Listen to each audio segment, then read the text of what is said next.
Room 314 had a guest for 3 nights. My property management system shows 0 reservations for room 314 that entire week. 0. The keycard log shows 19 swipes on that door, March 4th through March 7th.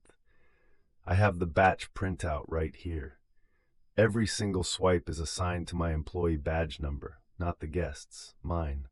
The check-in folio is in my handwriting. The name on it is Alan Kosar.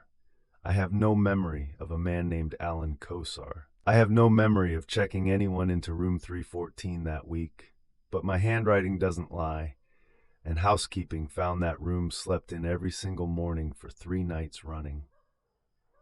My name is Carl Whitman. I did 23 years as a night auditor, most of that at chain properties off interstate exits in Kentucky and Tennessee.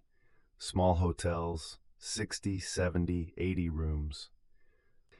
The kind where you're the only person on the property from midnight to 6 in the morning. You check people in, you run the audit, you fold towels if nothing else is going on. That's the job. When I first started at the Quality Inn and Suites on I-65 in Smithfield, the general manager sat me down and gave me a list of 6 rules. She called them the night desk rules. Rule 1 was, always verify ID before you swipe the card. Rule 2 was, if the system goes down. Rule 3 was, call maintenance before you call the manager. There were 6 rules. I knew them by the end of the first week. I followed every one of them for 23 years. What happened with room 314 in the first week of March didn't break any of those rules. That's what made it hard to explain to anyone afterward. I came in for my shift on Wednesday night at 11. It was early March, slow season for us. We had maybe 40 of our 78 rooms occupied, mostly long-haul truckers and a few families passing through. My coworker Linda was finishing her evening shift, gave me the handoff report, said nothing unusual, and left at 11:15. By 11:30, I was alone at the desk. At 11:42, a man walked through the front door. He was average height. That's genuinely the most I can tell you about him.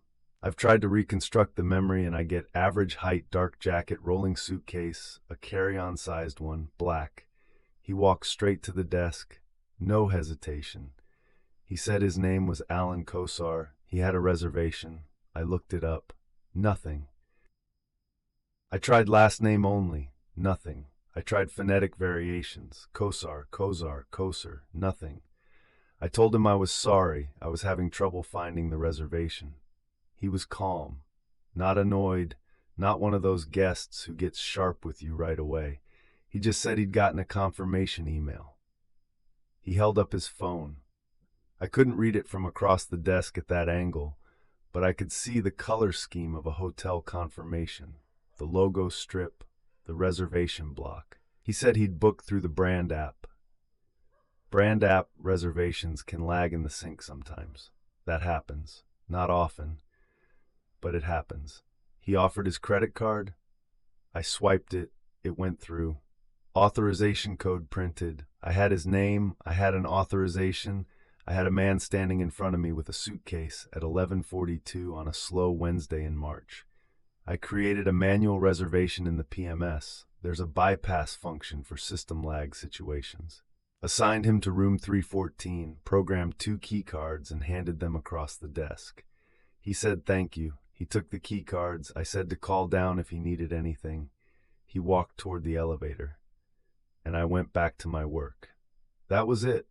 That was the whole check-in. 4 minutes, maybe 5, routine. I wrote up the manual reservation note in the system. Manual res, brand app lag, verified CC auth code, guest, Alan Kosar, room 314, 3 nights. And went on with my shift. By 2 in the morning, I was running the night audit. The system batched normally. Room 314 showed occupied. I didn't give it another thought. The next morning, I was long gone. I leave at 6, the day clerk comes in. I left my handoff report, noted the manual reservation on room 314, went home, slept. Thursday, I came back in at 11. Linda handed me the evening report. She mentioned in passing that she couldn't find the reservation for 314. She'd looked for it to print the folio for checkout on Saturday. Couldn't find it. She'd assumed I'd misfiled it somehow. She'd checked the room status. It showed occupied, and decided to leave it rather than disturb a guest who seemed to be sleeping normally. Room hadn't requested service. D&D sign wasn't out, but some guests just don't want housekeeping. I told her I'd entered the manual reservation myself. I knew exactly what I'd written. After she left, I pulled up the PMS and searched for Alan Kosar. Nothing. I searched room 314's reservation history for that week. Nothing. I pulled up the manual override log, where all bypass entries are recorded automatically. Nothing. I sat there for a moment. Then I pulled the keycard batch log. The system records every swipe event. Room 314. First swipe, Wednesday, March 4th, 11:51 p.m. That's 9 minutes after he would have gotten on the elevator. Arrival time matched perfectly. 19 total swipes across 3 nights. The log attributed every single swipe to employee badge EW0047. That's my badge. That means the system thought I was the one swiping into room 314. I stared at that printout for a long time. Then I set it aside because it was Thursday night and I still had a shift to run, and the most obvious explanation was still a system glitch. Data entry gets corrupted, keys get misassigned. These things happen.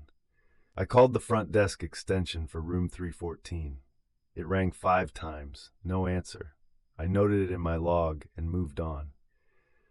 What I should have done Thursday night was walk up to floor 3 and knock on that door. I know that now. But it was slow, it was late, and the most rational interpretation was still that a real guest named Alan Kosar was in that room with a booking I couldn't account for, sleeping normally, and the system had a corruption issue.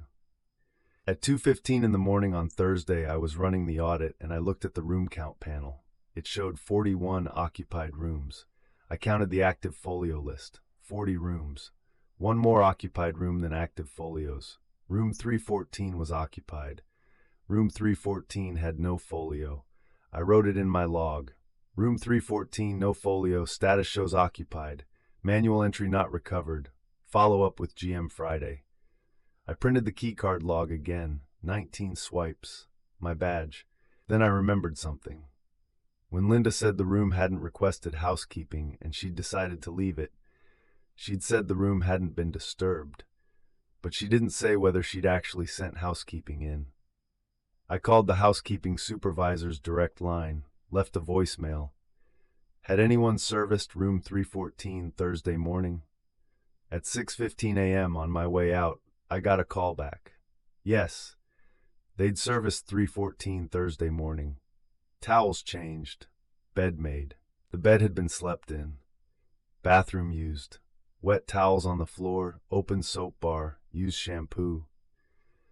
The housekeeper who did the room mentioned the guest hadn't left anything out. No luggage visible, no personal items, just an occupied, used room. Someone had slept there Wednesday night. Someone was in room 314. And my system had no record of who. I drove home Thursday, morning on autopilot. I do that sometimes after a long night. The route is so familiar, my hands do it without involving my head. I keep thinking about that moment behind the desk on Wednesday, the way I searched for his name, Kosar, the way he waited politely, no tension in his shoulders. Most guests get tense when you can't find their reservation. They lean forward, they start talking louder. He just stood there and held up his phone, and I took his word for it. 23 years at that desk, and I took a man's word for a reservation I could not find on any screen in front of me. I told myself I'd done what the system allows. Manual override exists for exactly this situation.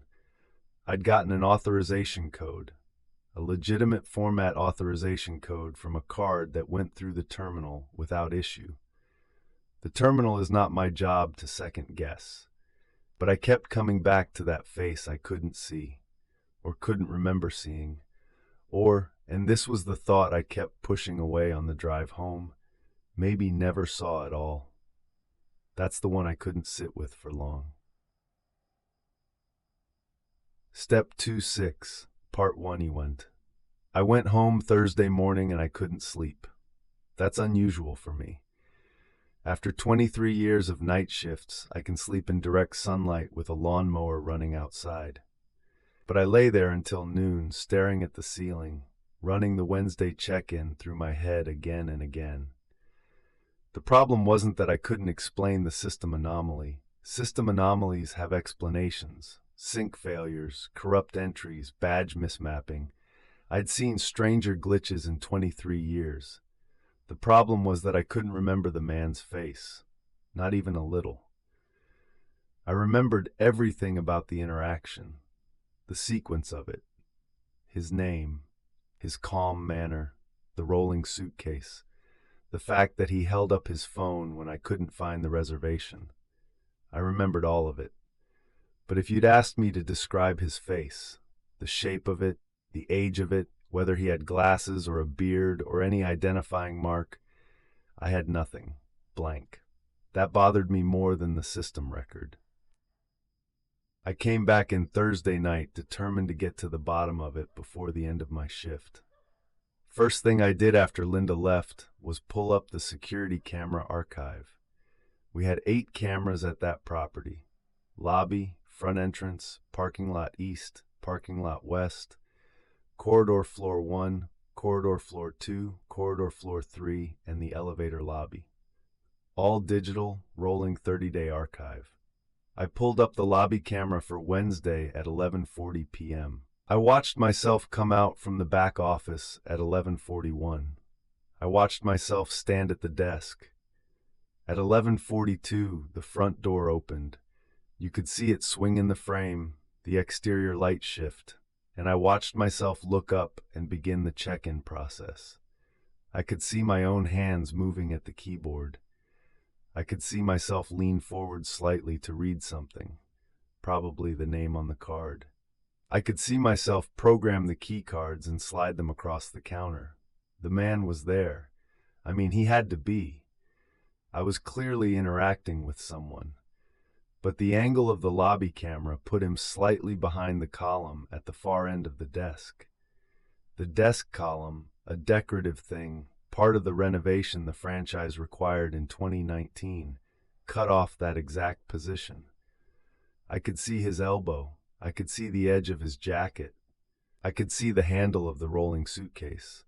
But his face, the camera angle put it directly behind that column. I pulled up the front entrance camera, thinking I'd catch him walking in. The entrance camera recorded the door opening at 11:42. I could see the parking lot behind the door. I could see the door swing wide. I could not see anyone walking through it. The door opened. No one came in. I watched it 4 times. The door opened, which means someone physically pushed it. The magnetic hold-open system requires body contact pressure on the exterior handle, and no one was visible walking through. I sat with that for a while. Then I pulled the 3rd floor corridor camera. Wednesday, 11:51 p.m. That was the timestamp of the first keycard swipe on room 314. The hallway was empty at 11:50. Still empty at 11:51. At 11:51 and 32 seconds, the door to room 314 opened, swung inward. The light from the room spilled into the corridor for a second before the door closed again. No one walked down that corridor. Not before, not after. The door simply opened. I sat very still. I told myself the corridor camera might have a dead zone, a blind spot near the elevator end of the hallway. If he'd come up in the elevator and turned the right direction immediately, staying close to the wall, he might have moved through the frame's edge without registering clearly. These cameras have compression artifacts at night. It's not impossible. I told myself that. Then I pulled up the credit card authorization from Wednesday night. The auth code was there. Real auth codes, valid format. I called the authorization inquiry line for our merchant processor. They confirmed the authorization was logged. The card number was valid format, passed the Loon algorithm check. But when they ran the number against active accounts, no match. The account didn't exist in any current database. I said, could it be a prepaid or gift card? They said, prepaid cards are in the system. This number isn't. I said, could it be a foreign issued card? They said, we'd still have the issuing bank code. This number's BIN code maps to a regional bank that was acquired by Fifth Third in 2009. The account was closed when the bank merged, closed in 2009. A credit card accepted at my terminal on March 4th of this year from an account that closed 17 years ago. I didn't know what to do with that. I printed every document I had, keycard log, lobby camera still frames, the auth inquiry response, my own written log from Wednesday night. I put it all in a folder in my desk drawer. I was going to bring it to the GM in the morning. That was the plan. But it was only Friday morning now. I still had the whole night ahead of me. At 1:45 in the morning on Friday, with the lobby empty and the property quiet, I picked up the front desk handset and dialed room 314's extension. It rang once, it rang twice. On the third ring, someone picked up. There was a short silence. One of those silences that means the other person is there, not that the line is dead. You can hear the ambient room sound, a faint hum, could be the HVAC, could be anything. Then a voice said, yes, just that, one word, calm, the same unflappable calm I remembered from the check-in. My mouth went dry. I said, and I'm ashamed of this, it's not a professional response. I said, sorry to disturb you, sir. Just checking if you needed anything. A pause. No, thank you. The call ended. I set the handset down. I pulled up the call log on the PBX panel. We had a digital log that recorded all desk calls, extension calls, time, duration. The call was there, 1:45 a.m., front desk extension to room 314, duration 14 seconds. I then pulled up the PMS guest roster. Room 314 vacant, no guest, no folio, no reservation. The system said that room was empty. The phone said otherwise. I wrote in my log, 1:45 a.m. called room 314. Guest answered, calm, polite. Declined service, PMS still shows no folio, will escalate to GM at shift end. Then I went back to work because what else do? You run the audit, you make coffee, you watch the parking lot cameras, you do the job. The audit ran at 3 a.m. Room count 42 occupied. Active folio count 41. Room 314 again. One room that the system saw as occupied and had no record of. I printed the audit sheet, I clipped it to my folder. Then I sat and thought about walking up to floor 3 and knocking on that door. I didn't. I told myself it was because disturbing a guest at 3 in the morning without cause was a liability issue. That's true, it is. But honestly, I think the real reason was the camera footage. The door opening with no one in the hallway. I didn't want to walk down that corridor at 3 in the morning and stand outside room 314. I'm not proud of that, but it's the truth. Friday morning at 5:50, I called the GM, Sharon, and told her we had an issue with room 314 that needed her attention before the weekend. I summarized it as a reservation system anomaly with a manual check-in from Wednesday that couldn't be recovered. She said she'd look at it Friday. Fine. I went home Friday morning. I didn't sleep at all. I lay in bed with my eyes open and thought about the corridor camera footage, the door opening with no one in the hallway. I'd watched it 4 times. I kept running through alternative explanations. The camera angle, a compression artifact, the door's pneumatic hinge closing slow, and a guest squeezing along the far wall outside the frame. Any of those things could account for not seeing someone clearly on a night vision corridor camera. Any of them. But all of them together, for 3 nights running, with a credit card from a closed account and a badge log that said I was the one swiping, All of them together started to feel less like bad luck and more like something I didn't have a category for. At 4 in the afternoon, I got up, made coffee, and sat at my kitchen table with a notepad. I wrote down everything in the order it happened. Check-in Wednesday 11:42. Authorization code printed. Room 314. Keycard programmed. First swipe 11:51. Housekeeping Thursday morning. Room used. Manual reservation not found. Credit card account closed 2009. Corridor camera, door opens, no one in hallway. Call Friday 1:45 a.m. Guest answered. Call Friday 2:50 a.m. No answer. Last keycard swipe 2:58 a.m. I read it back. Then I drove to my shift. Step 36, Part 2. Iwantung. I came back in Friday night. Sharon, the GM, had left me a note at the desk. Carl, looked at room 314 situation. Can't recover the entry either. Room shows occupied in status but no folio. Day clerk says guest hasn't come to desk. Housekeeping confirmed room was used again Thursday night. Fresh towels, bed slept in. I'm gonna check on it Saturday morning personally when I'm in. Don't disturb the guest. S. She'd been there during the day. She'd been in the building while a room with no registered guest was occupied, and she'd decided to wait until Saturday morning. I told myself that was reasonable. Guests have rights. You can't bust into a room without cause. If the person's not bothering anyone, you make a note and you address it during business hours. I'd have made the same call.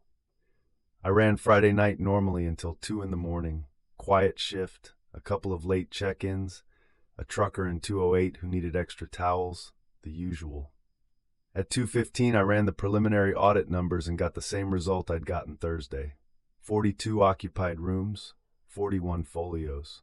Room 314 was still on the board. At 2:53, I picked up the handset again. I dialed 314. It rang and rang. 7 rings. No answer. I made a note, put the handset down. At 3:04, I got up and walked to the elevator. I told myself I was going to do a routine floor walk. I do them every few nights, check corridor lights, make sure the ice machine isn't overflowing, standard stuff. Normal, justifiable. I was not specifically going up there because of room 314. I was. 3rd floor. I stepped off the elevator. The corridor is long, 70 feet maybe, running left and right from the elevator lobby. Room 314 is to the right. 7 doors down, I turned right. The hallway was empty, quiet. Fluorescent panels, the low hum of HVAC, the faint smell of industrial cleaner that never fully goes away in hotels. Normal. Every door closed. D&D signs out on 318 and 322. I walked to 314. No D&D sign. No sounds from inside. I stood there for about 10 seconds with my hand up, ready to knock. I knocked. Nothing. I knocked again, louder. Front desk, just checking in. My voice came out lower than I intended. Nothing. I put my master key to the lock and swiped. The door clicked and swung open. The room was empty. Completely, perfectly empty. The bed was made, not slept-in made, not guest made, but housekeeping made. Hospital corners and the decorative runner folded at the foot. The pillows had the paper wrappers still tucked around them. The bathroom, I checked, bone dry. Towels folded on the rack, still in their fold. Paper strip still across the middle. Soap in its wrapper. Shampoo sealed. This room had not been used. Not tonight. Not recently. I went to the thermostat, set to 68. That's our checkout default. Housekeeping sets it after turning a room. The room felt like 68, not warm from recent body heat, not close. I stood in the center of that room for a full minute. Then I pulled out my phone and checked the keycard log application. We had a mobile interface for the audit tool. I pulled up room 314's log. Last swipe, 2:58 a.m. 11 minutes ago. I was at the desk at 2:58 a.m. I had not come up to the 3rd floor at 2:58 a.m. That swipe, like all the others, was logged under badge EW0047. My badge. I was the last person to enter this room, 11 minutes ago, and the room was cold and made and empty. I stood there until my legs told me to move. Then I went back to the elevator, went back to the desk, and sat down. I printed the keycard log again. 19 swipes, all mine. Last swipe, 258. I put it with the folder. At 3:15, I called Sharon's cell. I know that's not what you're supposed to do at 3 in the morning. I know it. But I called. She picked up on the fourth ring, groggy. I said, Sharon, I went up to 314. The room is empty. It's been turned. The last keycard swipe is logged 11 minutes ago under my badge. I was at the desk 11 minutes ago. I need you to know that before I document it. There was a long pause. She said, Are you sure the room is empty? I said, yes. She said, Is anything missing? Is anything wrong with the room? I said, no, it was perfect, like it had just been turned. Another pause. Then, I'll be there at 7. She hung up. I spent the next 2 hours at the desk with my keycard log printout and my camera stills and the credit card inquiry note spread in front of me. I went through it all again. The authorization from a dead account, the door opening with no one in the corridor. The call at 1:45 a.m. on Friday, someone answered. Someone said yes. Someone said no, thank you. 14 seconds. And then at 2:58 a.m., someone swiped my badge into that room, and the room was cold and empty 11 minutes later. Sharon came in at 7. She looked at my folder. She looked at the camera footage. She pulled up the PMS herself and confirmed everything I'd told her. She was quiet for a long time.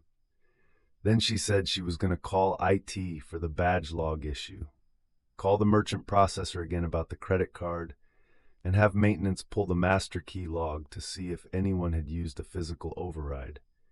She thanked me and sent me home. I slept 4 hours. Monday morning, Sharon called me. She said I had looked at the badge log. Badge EW0047, my badge, had no antenna malfunction, no firmware issue, no cloning flag. The swipes were legitimate reads of my physical badge. I was listed as having entered room 314 19 times between Wednesday and Saturday. Then she told me the other thing. The guest in room 316, a woman named Patricia Hensley, checked in legitimately, stayed 3 nights, had submitted a comment card before checkout Saturday. The card went into the comment box at the desk. Sharon had found it Saturday morning when she came in. The comment card said the guests in 314 had been noisy, pacing, she wrote, and what sounded like furniture moving on both Thursday and Friday nights. She wrote that she'd knocked on the wall and it had stopped briefly, but started again. She requested that the hotel do better about guest noise control. Sharon showed me the comment card. It was in my handwriting.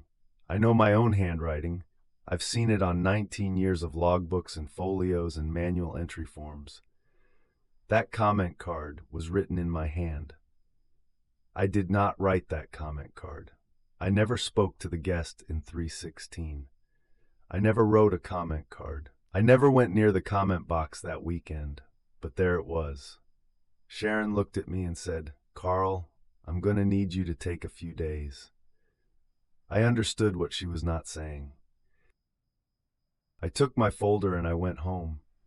I gave my notice the following Tuesday. 19 years at that property. I typed the letter at my kitchen table and left it in Sharon's mailbox. She called to ask if I was sure. I said I was sure. I've never gone back to Smithfield.